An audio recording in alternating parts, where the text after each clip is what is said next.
Hello and welcome back to Down the Slope. Again, we've failed in getting a full house, but we have got some lovely gents here today. We were joined by Ryan, Liam, and Greg. Greg, the hair's looking smart today, mate. How you did? Thanks, mate. Liam's given me an absolute pasting for it all weekend, to be honest. She's absolutely bullied me. But yeah, I quite like it, to be fair. And Ryan kept saying on Saturday how good it looks, so I'll keep it for now. Oh, and as another gent with lovely hair, Liam, how are you getting on? I'm doing all right, thank you, mate. I'm liking G's here as well. I think it looks quite smart. I'll join in the plaudits. I do appreciate a good head of hair on a man. I think it's important. So there you go. Thanks, lad. I appreciate that. All right, Ryan, before we blow his head up too much, how was your weekend, Ryan? You went off to Blackpool. Obviously, the result not great, but it's pre-season. The main thing's the day out. How was your weekend? I went off to Blackpool, but I also went off the rails a wee bit. You're just going to have to bear with me here. I've got quite a few things that I need to say. First shout out is to a Geordie guy. Forgot his name, but met him about 2 or 3 times. Said he recognised me and Greg off the telly. Lives in Newcastle. Been coming to Hibs games since 1984, I think. So fair play to him. Fair play to him. Blackpool City Council. I think it should be considered a skill to be able to park your car with all 4 wheels on the pavement. I don't think you should be punished for that. I think you should be rewarded, to be honest. So thanks very much to them. PC Paul from Lancashire Police, absolute gent. We've gained a fan, but I also gained a fine. So yeah, it was an expensive follower, that one. And last but not least, I just want to say, Elaine Lumsden, I got your boy back in one piece, so I'm in the good books there. Just a bit with a technically unsafe car, but yeah. But being honest, boys, after missing what sounds like quite a historic away day, I'm almost glad I wasn't in the car with you two. It sounds like it was a bit too much carnage. Well, that was just a brief overview of events, but I mean, there was a lot more. I mean, the Rebel bus on the way. Do you know, the car never actually drove down to Blackpool. It bounced down. Rebel tunes all the way, man. The Rebel bus. He was obsessed, man. Absolutely obsessed. Oh, God. Good luck. It was a good trip. It was a good trip. And we met Michael and Craig McCurdy, friends of the pod, at the pub before the game, and Danny DeVito decided that he was going to offer Mark Henry out for a fight. So, and that was one of our own fans. But then, in terms of the atmosphere at the game itself, it looked like on the concourse it was all really good. Did that carry out to the game as well? Yeah, no, it was phenomenal. I think it had one of those kind of feels to it where it didn't matter what was happening on the pitch, we were going to make some noise and show Blackpool what Hibs are all about. So I think we've done that. We even managed to get a Blackpool fan flung out after 2 minutes. I think the choice of song didn't suit him, so he tried to jump over the railing and got escorted out the premises. 2 minutes on the clock. So. Jeez, sounds like a lot of exuberance going on the way to Blackpool and in Blackpool itself. Goodness. And any final comments on Blackpool before we move on to transfers? Gee, I've said my piece, like. No more. He wants to forget about it.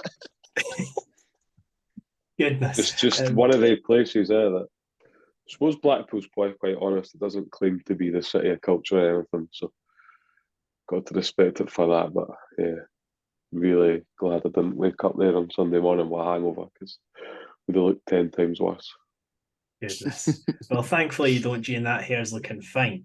Anyway, speaking of things looking fine, there has been transfer movement in and out. We'll start with it out. It's kind of been confirmed on and off for the last wee while that Ethan Laidlaw was going to leave the club. He was a young player that a lot of fans put quite highly in their estimation. I think Football Manager definitely played a part in it and part in his success in the Hibs fans' eyes. To me, he was an absolute baller. But Liam, you've seen him play a few times at youth level. Kind of just wish him all the best. I don't think there's any bad blood between him and the club. It's a good move for him. I don't begrudge him at all. That's a good move for him, and I think he's going to Brentford B initially, isn't he? And hopefully he can get the required experience under his belt to either get pushing towards the Brentford first team or find a loan somewhere. I do think it'd be more beneficial for him to play regular football, men's football, rather than playing in that absolutely dreadful English under-23 Premier Division or whatever it's called, which is a complete nothing competition. So fingers crossed that it turns out well for him, and wish him all the best. And Greg, we'll come to you first. You're a resident hardman defender, and we've got that in the shape of Will Fish back at the club for a second season. Fantastic business, that. Yeah, definitely. It's a signing that we needed. I think him and Hanlon struck up a really good partnership, and I think maybe we've seen on Thursday night that's what we need. We need two centre halves that can defend and have that partnership. But listen, he's a cracking player. I think it'll be reviewed in 6 months, so you can only hope that we get the remainder of the season out of him after that. And Ryan, just how important is the income of Will Fish to this club? Yeah, I think Greg's mentioned obviously the partnership with Hanlon's really important. I think he also has a presence with the size and stature that he is. He's a really big body in terms of defending set pieces, and even in the opposition box, you could see last season he scored, I think it was 3 goals in the end. So he carries that goal threat. But end of the game there against Blackpool, he came onto the pitch to clap the fans, and you could just see like the sheer size of the man. He's like an absolute unit. And he's only going to get better, whether that's over the next 6 months or the full season, whatever we get him for. But he's getting better all the time, so we're gonna get the benefits of that, hopefully, for this season at least. Nice. And as it stands, the last thing that we saw before starting recording was Hibs tweeting a picture of a plastic pen with multiple colours, held by a blurred out image of a man that we believe to be Dutchman Dylan Vente, probably Vente that I said Vente, but Liam, a striker coming in, hopefully to fill in the boots that Kevin Nisbet has left. How excited are you for this guy, having watched his YouTube compilation? I did enjoy his YouTube compilation. I was saying to you before we got started that is a very nice variety of different finishes. I think he looks like he's going to be sort of penalty box type number 9, based on nothing else than his YouTube compilation. And call reserve judgment on exactly what kind of striker he's going to be until we see him in the flesh. But I'm very encouraged, obviously, that we've made the signing. I think it's a huge statement of intent as well in terms of the reported fee that we've spent on him. It's a lot of money for Hibs, at any point really over the last 20 years or so. So I think it's very hopeful that it's going to be the sort of missing piece to that attacking jigsaw. Because I think we've all been talking for a while now about the need for a starting number 9. So fingers crossed he can come in and do the business. Ryan, Greg, you guys' thoughts?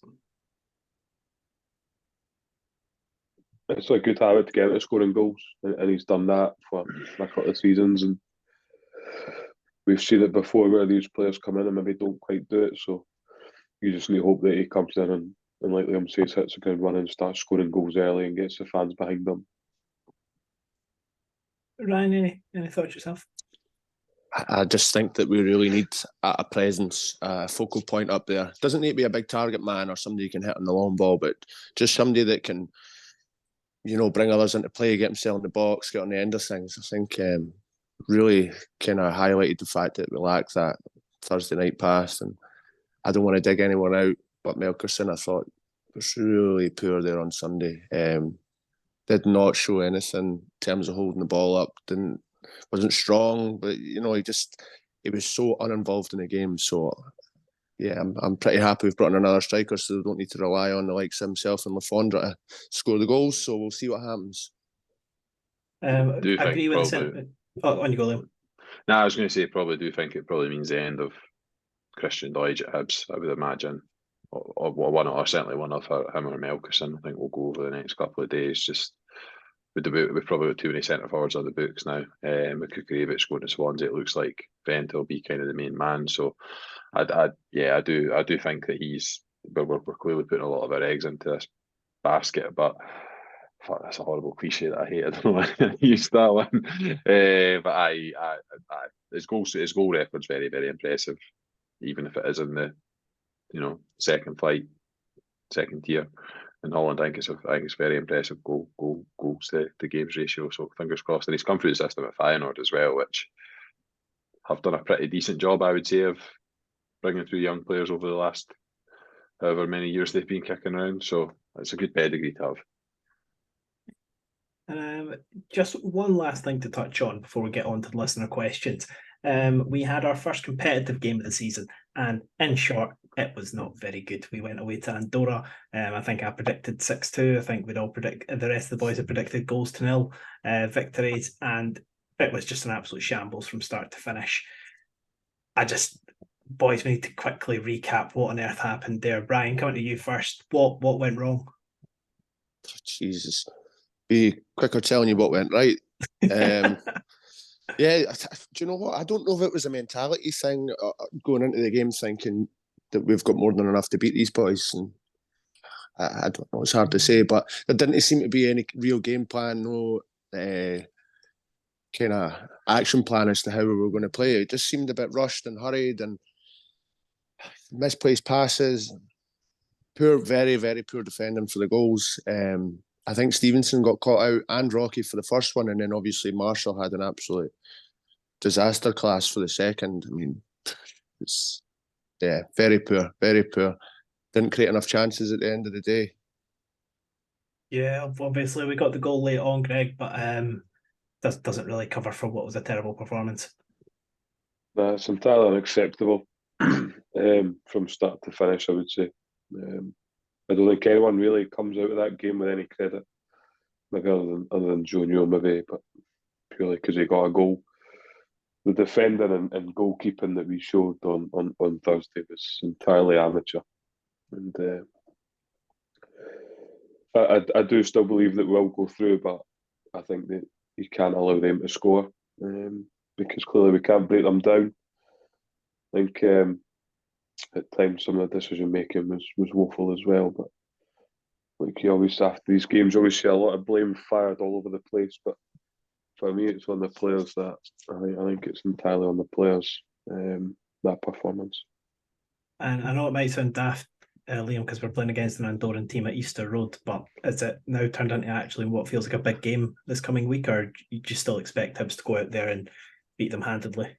I think every game in European football is a big game, to be quite honest. Like we don't have the luxury of getting there every single year, and we essentially played 38 league games last season to get to this place. So we do need to turn up and put a performance in. It will be a big game, but I'm really not worried. Like personally, I think the big pitch Easter Road will be far too much for them, and I'd be very, very surprised if they can frustrate us. I think the only thing that would maybe concern me is we got to half time at 0-0 and fans maybe started getting a wee bit itchy, because you can see what that impact that has on the players when fans get on top of them and start to struggle.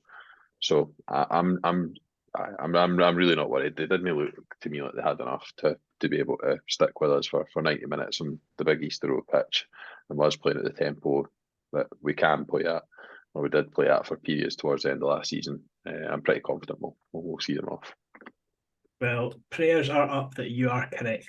And guys, it's time for my favourite part of the show. And it's the bulk of the show. We're getting on to the listener questions. Just to make you guys aware, there is a lot to do with the game last week. There's a lot to do with the players in the squad, some transfer questions, and some Blackpool related questions. And I think we know which two we're going to go to for them. But starting off, let's go to my sister's first question of the day. We actually announced launched our third kit today, white with a few stripes on it. I didn't actually notice until about 3 hours later that there was a purple stripe on it. But Bex asked, what is the best of the 3 kits out of the 3 that they've released this year? What one have you guys got as your favourite? The home kit. Why so? When you go around. Sorry, I personally love the purple kit. I think it's just a thing of beauty, like. And Liam? I think purple for me, just, but it's very close. Do we like the white kit? I think it's one of those ones. I think it's okay. I don't think it's as amazing as the other two. When I saw it, I was like, oh, that's nice. But it's not white though. Is it off white? Is that what you call it? Cream, I think. Creamy off white, aye. Because the only thing I thought in the picture where the players modelling it, I thought it looked really white, but then because it was a white background, did they change the shade? But that would be really stupid. Because it did look white in the images, didn't it? Yeah, but it's definitely off white. Okay. I think we've done well to get 3 banging kits. So I mean, it's not every season you get all 3 kits that are an acceptable level. Usually you get a stinker in there. So I think we've done all right. Like, To be fair, Jomo's kits have been class, eh? It's a swan song for them this year. This is it, final year, so they've really pulled out the bag. Do you think the club would maybe look at renewing with them because they have been such success as I Very would say possibly. like it's, I think it would be a I good would move rather from the have- club, to be honest. I'd rather have Jomo over absolute nonsense like Castoria or whatever, Aye. who can actually seem to put badges on the right way around or anything. So I'd rather have them than others, or even templates that you usually get out the shop, Aye. like Adidas or Nike or whatever. So I wouldn't be against keeping them. I'd be all for it. I think they're great. When it comes to Nike and Adidas, there doesn't seem to be much attention to detail, eh? Whereas the Joma kits have No. always got like little hidden bits of detail that's worth the money, eh? It's that personalised sort of relationship Yeah. the club seem to have with them as well. And I think we heard something a while ago about the club getting money for each strip sold, which I don't think is the case for other clubs in Scotland, or for a lot of other clubs in Scotland. Like we get a percentage cut of each strip sold, which kind of puts it in the club's interest to sell more tops. So I'd be well up for keeping them, to be honest. I'm not really sure who's out there we could get that's better. There'd be some that you'd obviously want for nostalgia reasons, but I think they've been very, very good. Like, and the quality of them, I think, has generally been pretty good from what I've seen too. I think some of the Kappa strips and some of the Hummel strips are quite nice, but I wouldn't want us to go Tonto to go and get them if we can keep Joma, because it's good gear, like. Good gear, Jay.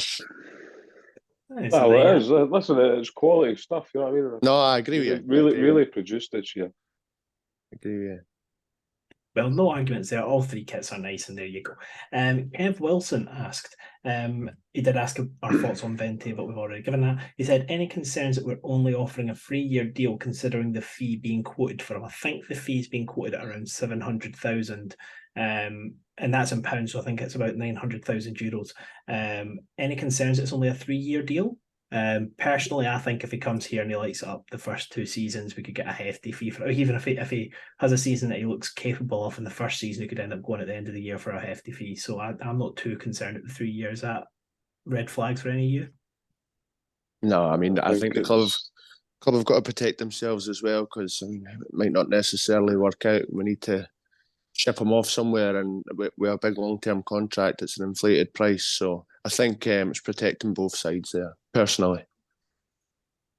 Agents will never usually agree to 4-year deals anymore. That's just not it. Yep. I think I do think it's probably pretty standard, to be honest, in the current climate. I like it when clubs retain the option of a further year, but I think it's increasingly difficult to get players to sign up to that further year, because you effectively relinquish kind of control of your future over to the football club for another 12 months. But let's be honest, Harry, if you score 15 goals to you now in January, there'll be bids coming in from the English Championship in January. You can bet your bottom dollar of that. So I don't think you need to wait 2 years to see a return on the investment.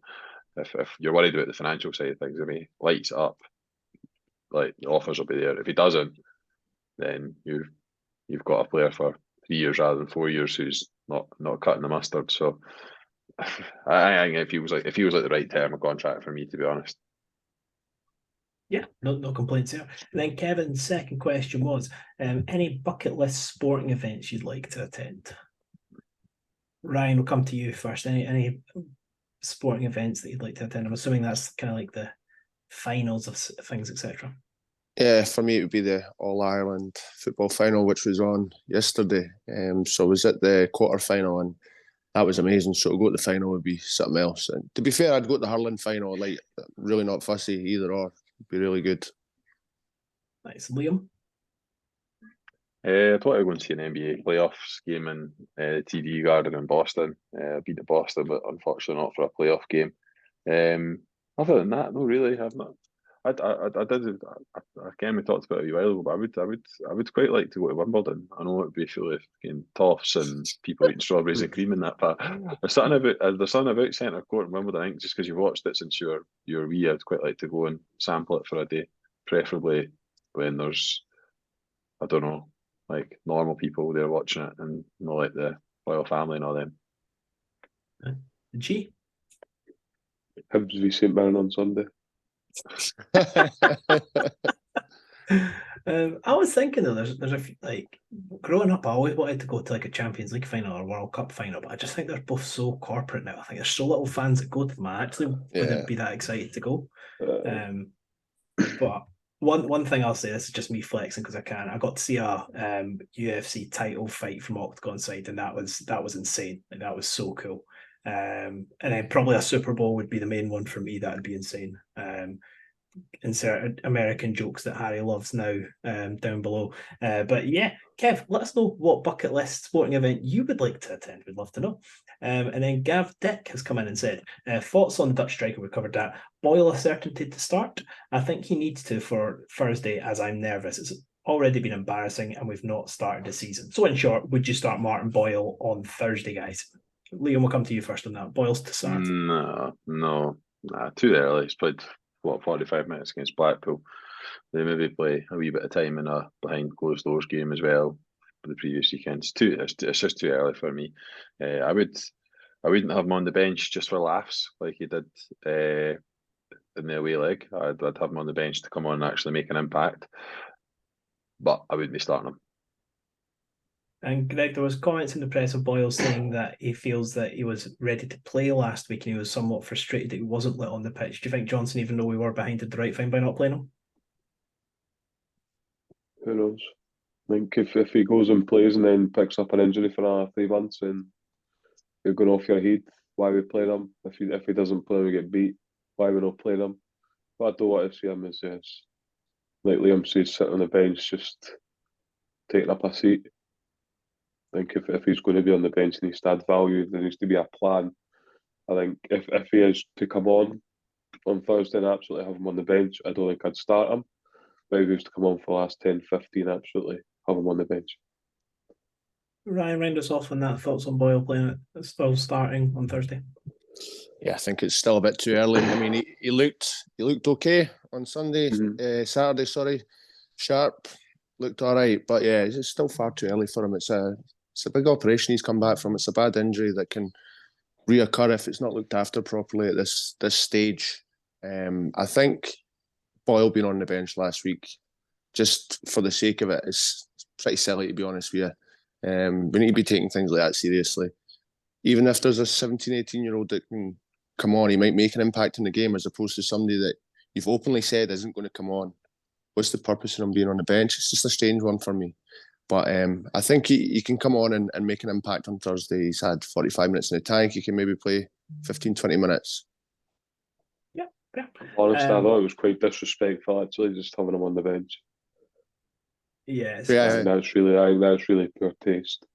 Turn up to be a cheerleader against a team that you're pretty much saying you're turning up expecting to beat. It's not on, really. You need to carry yourself a bit more professionalism than that. It sends the wrong message. Sends the wrong message to teammates as well. Like just the whole mentality from picking the side to the players going out on the pitch. It's like, all right, we've got someone on here as a cheerleader because it's a wee bit a jolly over in Andorra. It's not a jolly. It's like I said earlier, we played 38 games to get to this very early stage European football, and you're doing that. I thought it was really poor, really poor. Yeah, I'm glad you agree. It is really disrespectful. Spot on. Well, speaking of very poor, I love a segue. I don't like to bash players too much, but a couple of questions we got, and more statements. Temeraire said, drop Marshall, Glinder Hill, Glynndwr. Apologies if it's not Glinder, I don't know how to pronounce that. Hill said Marshall out. I did ask Ryan and Liam last week, I did say to you when we were talking about team selection, would you start Marshall or Walcott? And you said you would start Marshall until he gave you a reason not to. Is that reason enough to see Walcott start on Thursday? Ryan, come to you first. Yeah, absolutely. For me, because he's had more than enough chances last season to correct his errors and try and find some form. Do you know, he spills the shot, right? But you see how long it takes him to get back up to his feet as well. I think he's just kind of lost his legs and his agility and he's totally fallen off the cliff. So I think he's made a blunder right at the start of the season. It's time to be like, right, this isn't happening again this season. Walcott, go in there until you make a mistake. And then Boric will go in goals. Yeah. What I would Liam, say is I thought go, that, Greg. sorry, I actually thought that Walcott was good at the weekend. We come out for crosses and quite comfortable with the punch. So Yeah. just my 2 cents on there that Walcott seemed to perform pretty well on Saturday. Sorry, last thing as well. Greg will back this up. He was all right with the ball at his feet. Since that's a big thing that people like about Marshall, his distribution was okay. He was happy under pressure because they were popping it about the back under a heavy press. So yeah, he was decent. Liam, just before I get you in, the reason I'd come to you too, I was going to go Ryan, Liam, and then go to Greg because I had a flow. I was going to read a question out for then Apologies. Greg to come in and answer I know. that, but it's Do you know fine. what? As soon as I started, I went, shut up, Greg, because I was in the chat last week saying, fucking talking over each other and that, blah, blah, blah. Absolute clown. Nah, you're grand. But Absolute Liam, clown. CJ did send in, thought Walcott looked decent against Blackpool. Is that because of the team we were against, or does he have the potential to be our new number one and play big games like the Derby/Old Firm games? Out of the three keepers, who is your number one? So essentially, Walcott, although we've only seen him in limited time, have you got faith in him to actually start for Hibs? I've not seen him play, so I'm not going to talk about personal experience or personal faith or what have you, and him as a goalkeeper. And I think goalkeepers, you said it last week, Harry, goalkeepers need a big sample size of games before you can really make your mind up on whether or not you think they're the one. I think Walcott has already been written off by some in some quarters. I've seen quite a few people kind of hammering him already before he's played a competitive game, which is interesting. This is my thinking on it, and I thought this when we signed him. There's no danger we've paid a fee to have him as our second choice goalkeeper. So he has been signed as number one. It's just a case of when that transition happens. If Marshall continues to make mistakes like he did towards the end of second half of last season, really, in the game yesterday, it'll happen a lot sooner rather than later. I'd be tempted to play Walcott on Thursday, to be honest. But I think it's a big call because it's one of those calls. I think once you've made it, you don't go back from it. I'm never a fan of switching goalkeepers. I think it just looks weak from a managerial perspective.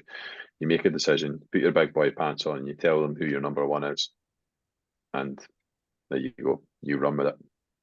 Yeah, no, I was going to say as well, like if it's midway through a season, sometimes if a keeper's had a clanger, you can like sit him out a couple games just to get his mental bit back, but he's just had a full summer to kind of collect himself after having a pretty poor run into the end of the season. So for me, it's not looking good. I think he probably has one last chance, if that, and if not, then yeah, it'll be a struggle for him to come back from here.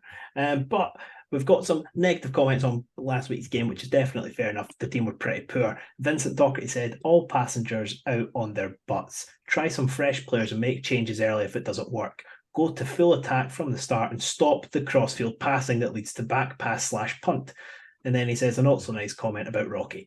Right, thank you, Vincent. I'm going to get through a few not so happy people just so we're not labouring the fact that we were a bit rubbish. Well, a quick one to answer. JPJ White said, is there any way back if Inter go 1-0 up in the second leg? Yes.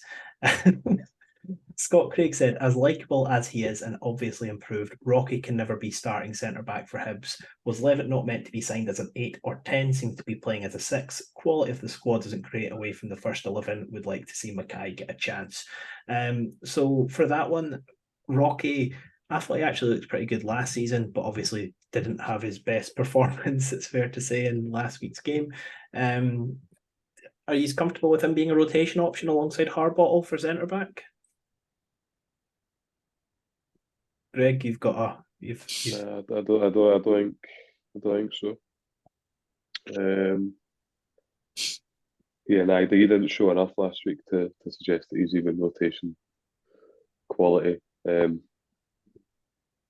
might be proved wrong, but yeah, I was quite hopeful of Rocky. I think he's done okay last season, but he was off the back of an injury, so hope to be proved wrong. But at the moment, I don't think so. I think Carbottle's probably the better centre half of the two of them. Liam?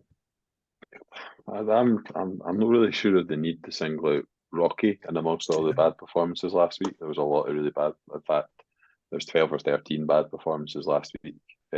Rocky was one of them, right enough, but he's not one I would be singling out. I think we need to focus a bit more on the collective. The collective wasn't good enough last week. There were some individual errors from some far more experienced players than than Rocky Bashiri that I would probably call out first.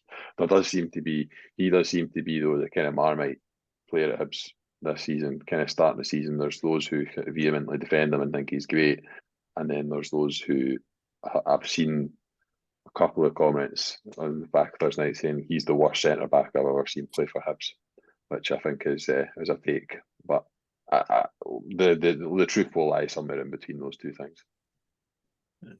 And moving on slightly, Brian, you were eating the popcorn in the group chat the other night as me and Ewan were arguing over the versatility or lack thereof of Dylan Levitt. Do you think it's possible to play him as an 8 or a 10, or do you think that he seems to be set as a number 6?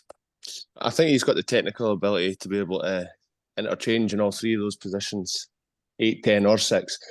I think that he probably would be best suited to playing in the 6 the way that Lee Johnson talks about how he wants us to play, doesn't always execute it. I think in that position he just needs to screen the back 4. Obviously he's got the ability to read the game quite well, and you want him to be taking the ball off the centre half, so kind of spraying the passes on the half turn. So I think in the 6 would be the most beneficial position for us, for him to play. Other players round about, we've got the legs to get up and down, so I think his creativity will spark moves from deep.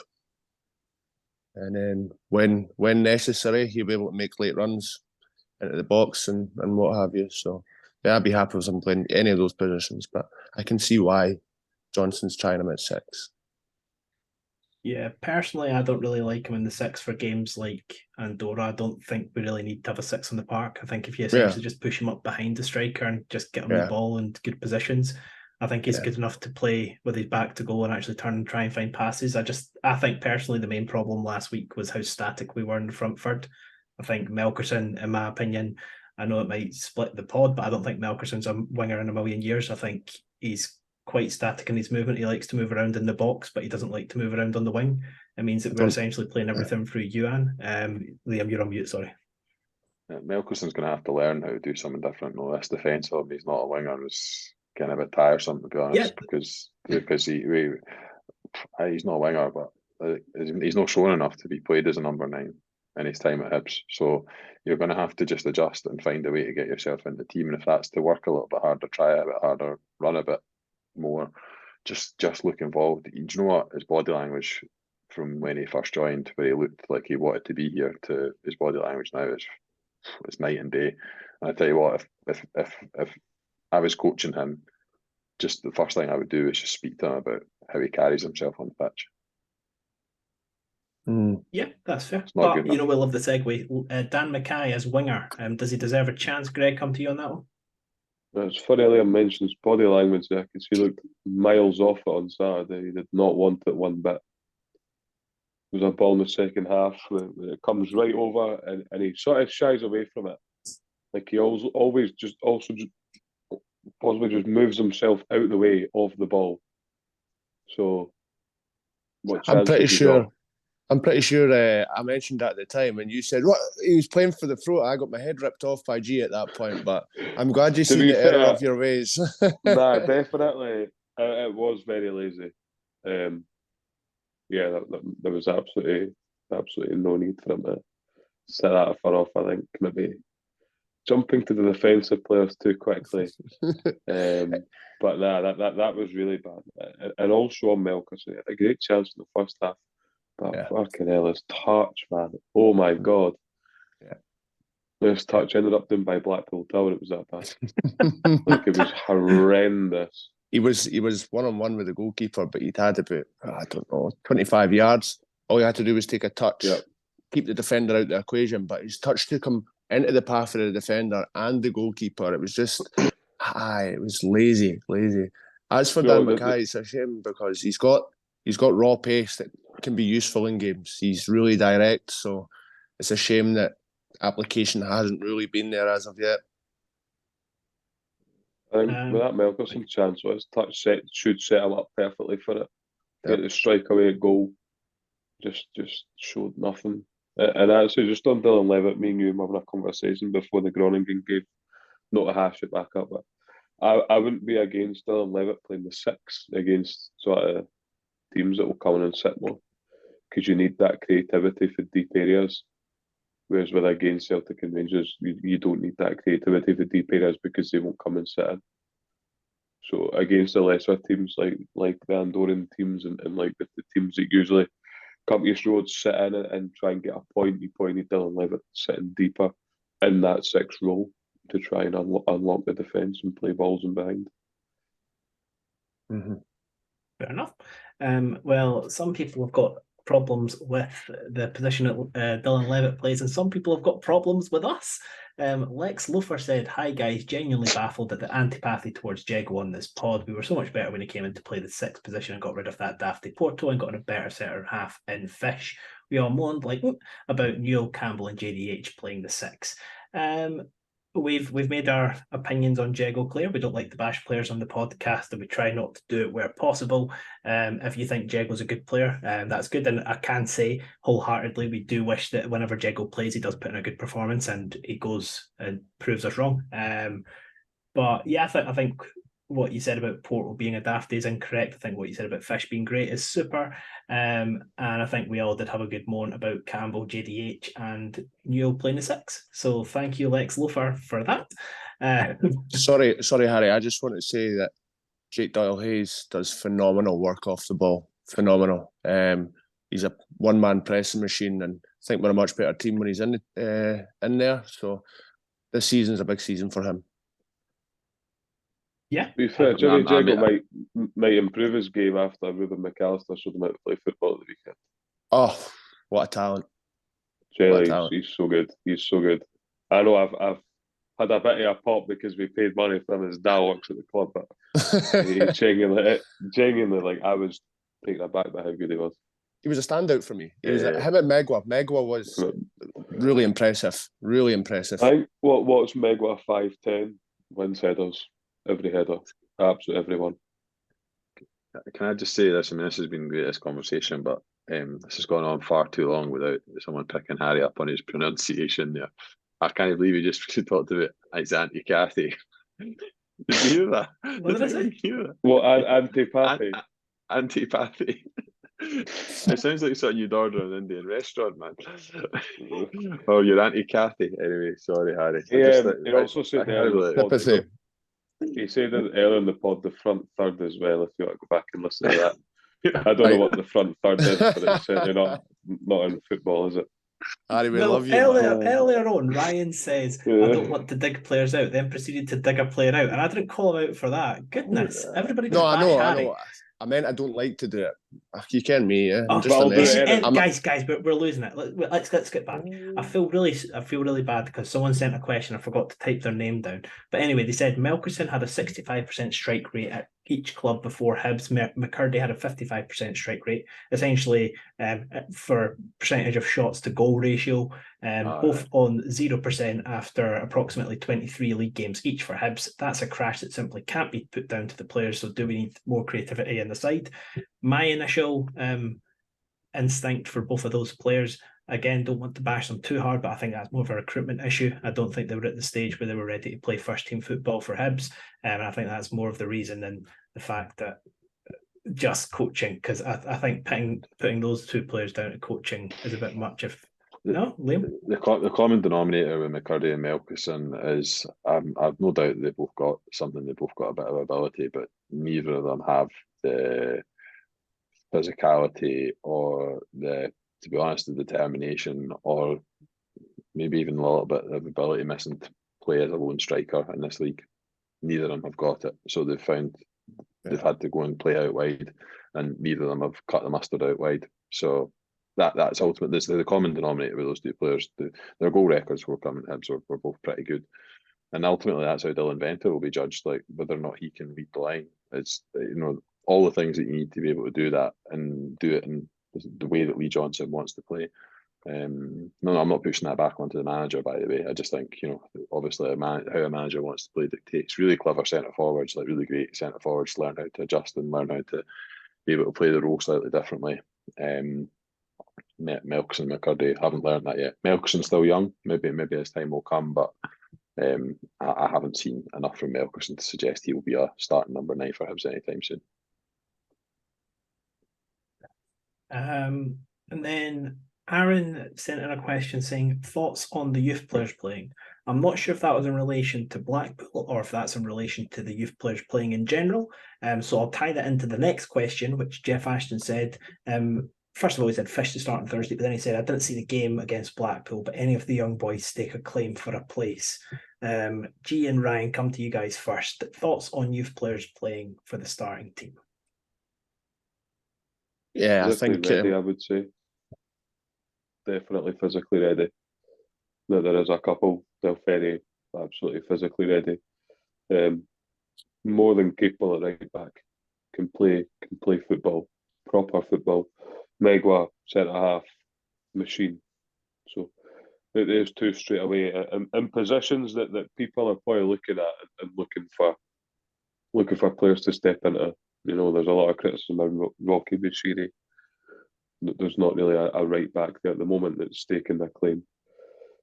And to be honest, I would also have to say Ruben McAllister. I think he's maybe not at the level physically, but I tell you what, he's got all the attributes and the ability that you need to be a top midfielder. Very, very good. Very, very impressive throughout. And the McIntyre brothers as well. And Ryan, any players that G didn't mention there that caught your eye? No, he mentioned them all, the ones that caught my eye, but just to accentuate the point, I think I was really impressed with McIntyre, Oscar McIntyre, that is, how hard he worked up and down the left-hand side. More than happy to put himself about, wasn't put off by the physicality of the guy he was matched up against, flung himself into a couple of tackles, which I love. One of my favourite things about football is a good meaty challenge. Got the technical ability as well, but just really to back up what Greg's saying, Ruben McAllister, it's one of the most impressive kind of performances I've seen from somebody so young against, you know, senior football team, grown men, constantly scanning his shoulders, taking the ball on the back foot, vision, creativity, and he was bouncing about, always wanting the ball off his back four, on the toes. Brilliant. His dad's taught him well, like. Great left peg on him. Clipped a couple of balls down into the wings for Mackay to run on it. Perfectly weighted. Just great. Brilliant. I'm eulogising here. I'm sorry. I absolutely love that scanning's now become this huge attribute in football. Everyone mentions scanning now. Scans this, scans that. I'm sure Greg was shouting it for the stands on Saturday. Was very good. He was very good. I'm just paying attention to my pie and my juice and go, he's fucking scanning. That's brilliant. Jesus, Greg. To be fair, to be fair, yeah, scanning's a huge part of the game. Anything to chime in there on scanning, Liam? Or are you happy with that? Nah, so I do love these new words that become fashionable in football. It used to be called vision back when I was a lad, and now it's called scanning. It's a bit like does is a great presser as well as another one. Who reads the press well? Ryan said something about JDH being good off the ball, which has been around a wee bit longer, I suppose. But I do enjoy the wee new buzzwords that come and go in football. People talk football. It's good. Like it. Nice. I've never caught on to the low block. I don't like that terminology. That's one I've heard branded around Twitter quite often. I'm not a fan. But anyway. Just press. Yeah. Bex and Jeff Ashton both asked about the best midfield trio. I know we kind of covered it last week, but have your minds changed at all? Do we still think at the moment the ideal starting lineup would be JDH, Newell and Levitt? Or is there anyone you guys would sub in? I think it's important to have balance in a midfield three, and the three of them kind of complement each other very well. So interesting what the manager said about Levitt not being up to speed yet, on the basis of his injury and struggling in the heat. Don't think we've seen the best of him yet, put it that way. I think we'll see more from Dylan Levitt. I think we need to give that midfield three a chance. And probably need to find a way to get Josh Campbell and around the team as well, to be honest, because his performances probably do warrant him being close to the first team. Yeah, I thought Levitt was very good against Groningen, to be honest. I really did think he was very good. So, listen, these players aren't going to be world class every week. So, we'll have off games. I think there's maybe stipulations with Levitt and Andorra. Altitude was mentioned, so we'll see what happens on Thursday. And now we're going to get to our negativity section of the podcast, where I get through all the rants and raves about Lee Johnson. So Dave sent in, does anyone feel we have no forward vision? Doesn't seem like we get any penetrating runs from the forwards or key passes into good spaces. The midfield and forwards are disjointed to me. Dave also said, please can someone specify clearly what changes Lee Johnson has made? Still no identity, still no courage apart from Derby, and still no attacking style of play as spoken about multiple times. So yeah, a few bits to unpack. I touched on earlier. I think that the lack of movement in forward positions, I don't know how you would call it, Greg, wasn't very good. I agree that there wasn't many midfielders making runs either. I think the team did seem relatively disjointed. I know that the altitude and stuff was an excuse that was branded about, but I think it looked more like a lack of cohesion throughout the team as opposed to climate issues.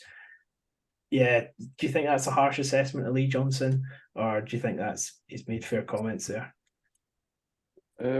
It's tough because in some games you can see what he's trying to do, but in other games you don't know what he's trying to do. I think we're at our best when we're fluid in the final third.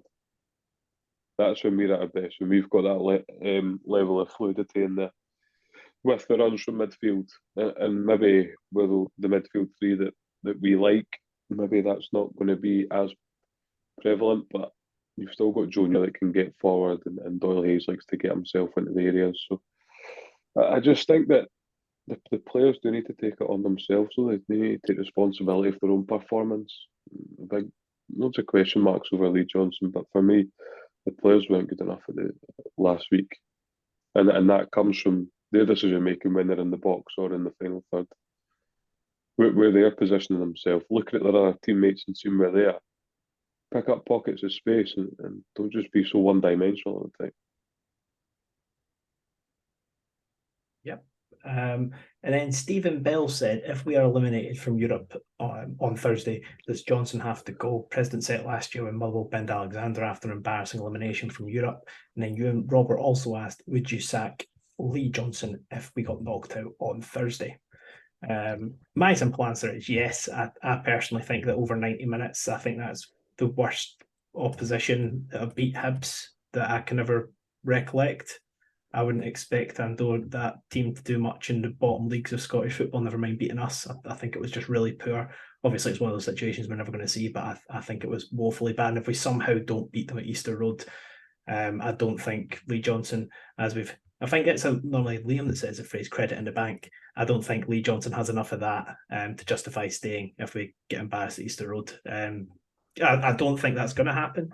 And I've said before, even though I've had my doubts on Lee Johnson, I think that the main excuse he had throughout the season was, I've not got my team, let me have my team, and then you'll see what I can do as a manager. So for me, I'm willing to give him till like October time, and then I'll assess there and then if I think that he's good enough to be Hibs manager, and then obviously we can reassess from wherever. But what do you guys think if we get beat or don't get through on Thursday? Would you guys give the job? Greg, come to you first. Sack him, yeah. Purely in isolation of that result. There are some results that aren't acceptable, and that is one of them. Yeah, fair. Ryan, any disagreements? If we get beat, he should be walking. Never mind waiting for the sack. Do you know what I mean? Like, it's completely and entirely unacceptable to be beat from an Andorran side. Like, I don't really have the words to say other than that it's embarrassing if we don't go through. Like, it really is.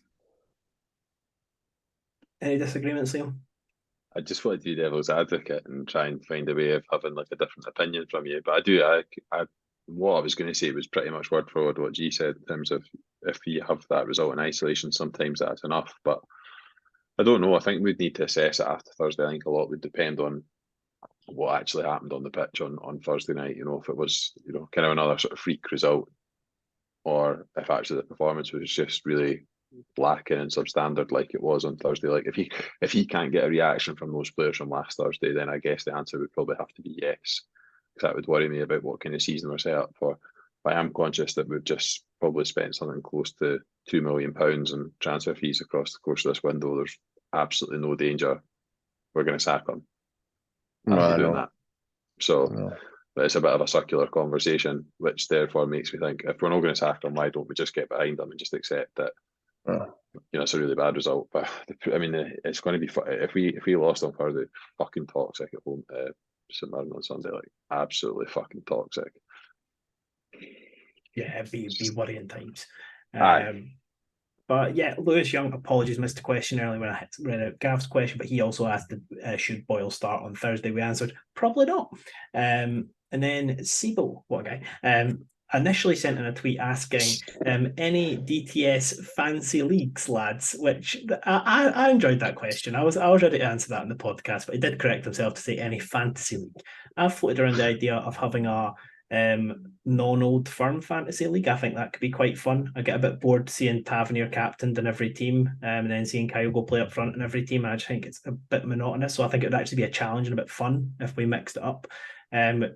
Liam, visibly, if you're not watching on YouTube, looked disgusted at that suggestion. I suppose it would be quite hard to try and put rules in. I hate when people just put additional. There's enough rules in fantasy football as it is to start with.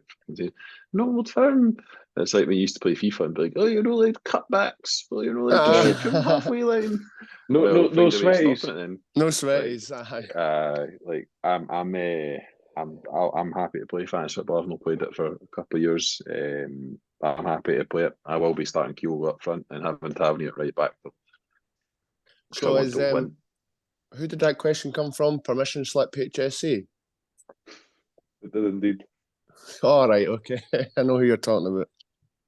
EE to HSC. But if we are to do one, then it will be tweeted out, and we'll give you a link personally so you can join. We'll give you a permission slip for that. But final questions of the day come in from one of my favourites, Jack Kell, and he sent in: if we sign Dylan Vente, what one position would you look to sign someone else in? He'd personally go for a number 10. That wouldn't be my priority. No, system doesn't even have a number 10 in it. When was the last time we played with a number 10? We definitely don't. Nah.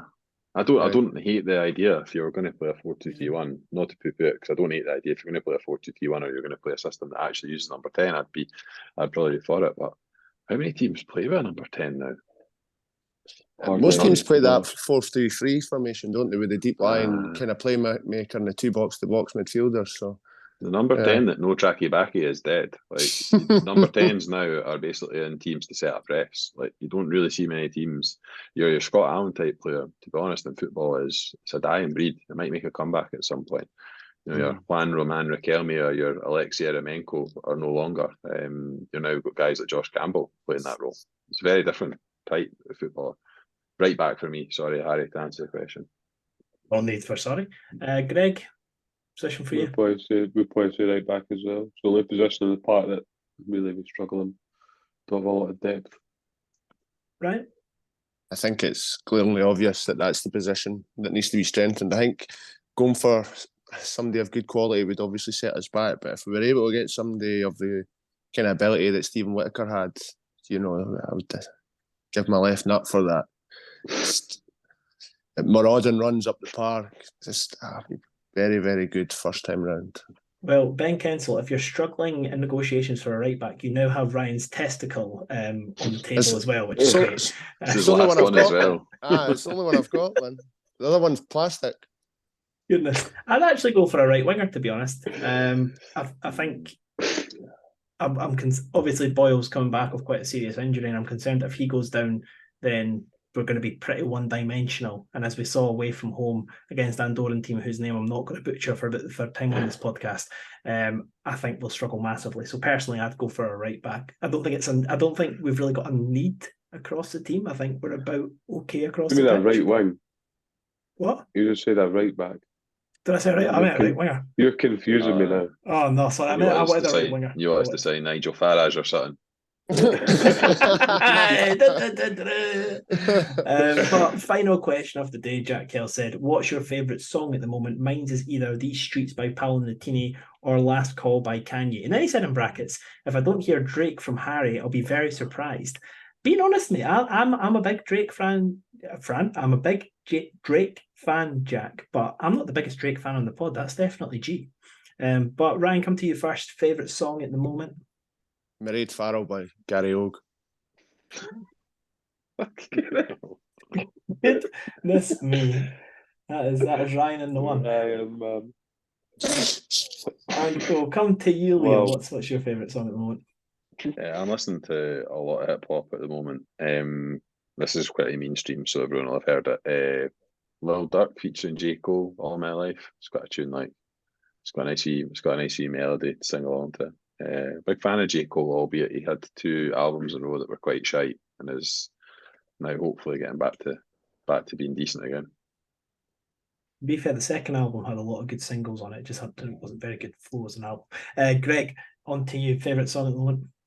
Yeah, it's either 38 by M. Huncho and D Block Europe or Side Effects by D Block Europe. Fair.